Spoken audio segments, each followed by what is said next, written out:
Ndiyo ndugu mtangazaji, kwa kweli mazungumzo ambayo yanaendelea huko jijini Doha katika nchi ya Qatar inakuwa yenye kugubikwa zaidi sana na siri, so watu wengi hawajui zaidi sana nini kinachoendelea huko, lakini inasemekana kwamba ni kama vile mazungumzo hayo yanakwama kidogo, kulingana na kwamba waasi wa M23 wameweza kuweka vikwazo fulani fulani, wakitaka kwamba Rais Felix Tshisekedi aweze kutangaza wazi kwamba yuko tayari kufanya mazungumzo ya moja kwa moja, yeye pamoja na waasi hao, pamoja na mambo mengine ambayo wameweka, kama vile inaweza kukubaliwa au kusemeka kuwa ni measures za kuweza kurejesha uhusiano bora kati ya pande hizo mbili zenye kuhusika kwa mazungumzo. Upande wa serikali ya Kongo vile vile wameweza kushurutisha ya kwamba M23 waweze kuondoa vikosi vyao na waweze kusitisha mapigano sehemu zote ambazo wanakuwa wanadhibiti kwa sasa. So hakujawa kabisa maelewano kulingana na masharti ambayo kila upande imeweza kutoa. Hayo ndo taarifa tu ambayo imetoka, lakini mambo mengi ambayo yanasemekana huko yanaendelea kupitika katika hali ya kisiri. Pasina shaka siku ya Ijumaa kulitoka taarifa kwamba mazungumzo hayo yameahirishwa, lakini taarifa za chini chini za leo hata mimi nimezipata pasina shaka ni kwamba mazungumzo yanaendelea kwa siri na hayajawekwa hadharani. Hili lina ukweli kiasi gani kwamba yanaendelea? Mazungumzo yanaendelea na si kwamba yameanza tarehe 9 mwezi wa 4, lakini hata kabla ya tarehe hizo mazungumzo yamekuwa yameshaanza, lakini tatizo tu ni hilo kwamba ni kama yaendelei kinagaubaga, kwa sababu kuna vikwazo vingi ambavyo kila upande unajaribu kuweka pale, na ndio inakwamisha mambo, na ambao wanakuwa wanarahisisha mazungumzo hayo vile vile hawataki kuzungumza nini kwa kweli kinaendelea. Hizo zinakuwa ni habari zenye kutoka tu kwa watu fulani fulani ambao wanakuwa na ukaribu na yale ambayo yanakuwa yanapitikana huko. So nafikiri huo unaweza ukadhibitishwa. Uhakika ni kwamba mazungumzo yanaendelea, lakini kujua nini kabisa kinajiri huko inakuwa ni vigumu kukiongea na uhakikisho mkubwa. Miongoni mwa madai ya M23 kama ulivyosema ni kwamba Rais Felix Tshisekedi anapaswa aweke wazi mazungumzo yao ambayo yanafanyika huko. Ninyi kama wachambuzi wa siasa na unafahamu vizuri siasa za DRC pasina shaka, ni kwa nini M23 wanataka hivyo? Unajua ndugu mtangazaji, Rais Felix Tshisekedi tangu awali alikuwa akikataa kuketi kwa meza ya mazungumzo na waasi hao wa M23, akiwaita kwamba wao ni magaidi au materrorist, akiwaita kwamba wao si kitu, ni watu bure tu, isipokuwa tu hapo pale wanaendelea kufanya kazi wakijibu maslahi ya rais wa Rwanda Paul Kagame.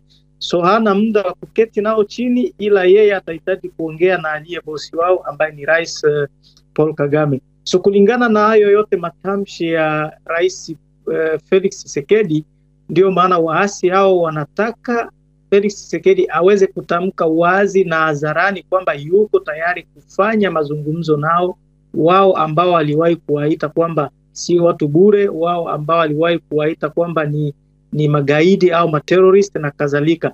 Hiyo ndo nafikiri inasababishia wao kutoa shurti kama na hiyo, na inakuwa ni mojawapo kabisa ya vikwazo ambavyo vinasababisha mazungumzo kutokuendelea vizuri huko Qatar. Sasa kama M23 wanaonekana wako tayari kufanya mazungumzo hayo na tayari wanazungumza na Tshisekedi pasina shaka anaonekana bado ana sita. Nini ambacho kipo nyuma hapa ambacho kinamzuia Tshisekedi ashinde tu kusema kwamba bwana tuko na mazungumzo, na badala yake kuendelea na mazungumzo ambayo hatima yake inaweza kuwa ya amani kwa siku za usoni pasina shaka kwa wananchi wa DRC? Nafikiri ni aibu tu. Unajua ameweza kuzungumza mambo mengi huku akiwaahidia wakongomani mambo mengi. Kwanza aliwahi hata kutamka hatowahi kukutana hata siku moja na Rais Paul Kagame isipokuwa tu mbinguni, na unaona walikwenda kukutana tena huko Doha Qatar kwa uficho, kwa siri. ni baada ya ikulu ya nchi hiyo kutoa taarifa kwamba amewakutanisha marais wawili na watu wengine wamejua. Mimi nafikiri ni kulingana na kwamba amewahi kutamka mambo mengi ambayo kwa sasa anajikuta inakuwa inamletea hali isiyokuwa nzuri, na ndio maana anataka sasa kufanya mambo kwa siri, lakini nafikiri tu ni ile aibu kuona ameshatamka mambo mengi, lakini kwa sasa analazimika kutenda kinyume na yale ambayo ameweza kuyatamka awali. Kwa namna hiyo tutarajie nini hasa katika mazungumzo yao yanaendelea huko Doha nchini Qatar? Kwa sasa ni vigumu kuwahi kusema nini tutarajie, kwa sababu unajua mambo ambayo ama shurti ambayo waasi wameweza kuyatoa ni mengi. Kuna swala za kusema zifutwe sheria ambazo ziliwahi kusema kwamba nchi ya Kongo haitakiwi tena kuingiza katika jeshi waasi kutoka makundi fulani yenye kumiliki silaha. Wakapana shurti za kusema kwamba mambo ya kiukabila, sijui ya kuchukulia wengine kama vile sio Wakongomani, yaweze kusitishwa na kadhalika. So mashurti ni mengi, na nafikiri yanaomba kazi kubwa hata kwenye vitengo mbalimbali vya serikali. So nafikiri hiyo itakuwa ni kulemea mzigo zaidi hayo mazungumzo ambayo yanafanyika huko Doha, Qatar, na kutokusababisha kabisa muafaka kuweza kupatikana.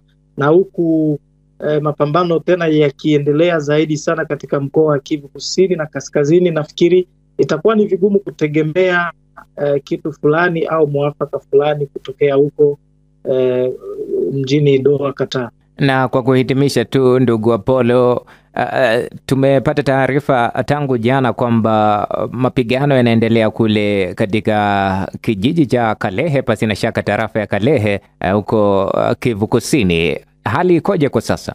Ndiyo, mapigano yamezuka huko, sio tu Kalehe, hata katika sehemu zingine za mkoa wa Kivu Kusini, hata mji wa Goma jana kulikuwa mapigano. Kwa kweli askari wa Kongo pamoja na wazalendo wamefaulu kudhibiti vijiji fulani vya mtaa huo wa Kalehe na kuweza kuwasukuma nyuma kidogo waasi wa M23, lakini sehemu za Minova na kuelekea hata huko Masisi bado zinaendelea kudhibitiwa na waasi hao. So hali inaendelea kuwa tu yenye kusuasua na inaweza ikabadilika kwa muda wowote, kwa sababu mapigano inakuwa inaendelea saa ni saa.